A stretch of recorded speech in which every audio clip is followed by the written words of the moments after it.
கன்னியாகுமரி கண்ணங்குழியாலை. இதோட actual naming என்னன்னு தெரியாது. கன்னியாகுமரியிலலாம் கன்னியாகுமரி கேரளாலெலாம் கண்ணங்குழியாலைன்னு சொல்லுவோம்.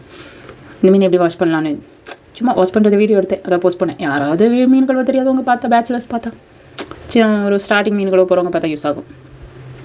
சைடில் இந்த செதில் மாதிரி இதை நோண்டிட்டு அதில் ஒரு 2 சதை இருக்கும் ஸ்கின்னு.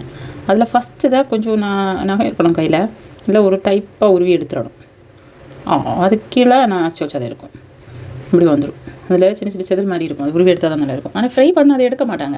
சைடில் அந்த தொங்குற இது 2-3 ஃபின்ஸ் அதையெல்லாம் மட்டும் இது பண்ணிவிட்டு தலையும் வாலையும் கட் பண்ணி பொரிப்பாங்க. ஆனால் கூட்டு வைக்கணும், குழம்பு வைக்கணும் அப்படின்னா இந்த மாதிரி அதை இது பண்ணிவிட்டு இது பண்ணால் தான் ஒரு மாதிரி இருக்கும். இது எடுக்கலைன்னா எனக்கு பிடிக்காது. அதனால் இதை நான் கண்டிப்பாக உருவி எப்படியாவது எடுத்துருவேன்.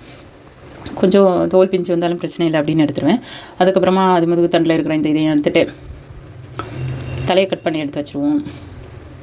ஃப்ரெஷ் மீன், ஐயோப்பா முட்டை வேறு இருக்குது.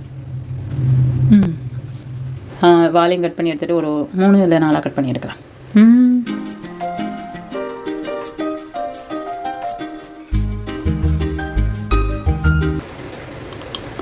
அப்புறம் தலையை இந்த மாதிரி பிடிச்சி அதை மொத்த உருவி எடுத்துடணும். அது பூங்கொத்துன்னு சொல்லுவோம், பூக்கொத்து.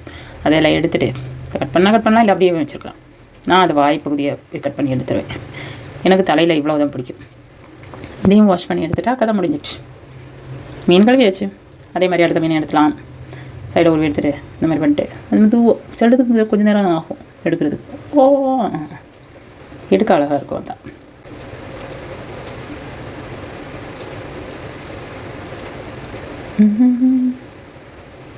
1 2 3 தான். தலையும் இதே மாதிரி கழுவி எடுத்தால் அவ்வளோதான். இனி வாஷ் பண்ணி எடுத்துடலாம்.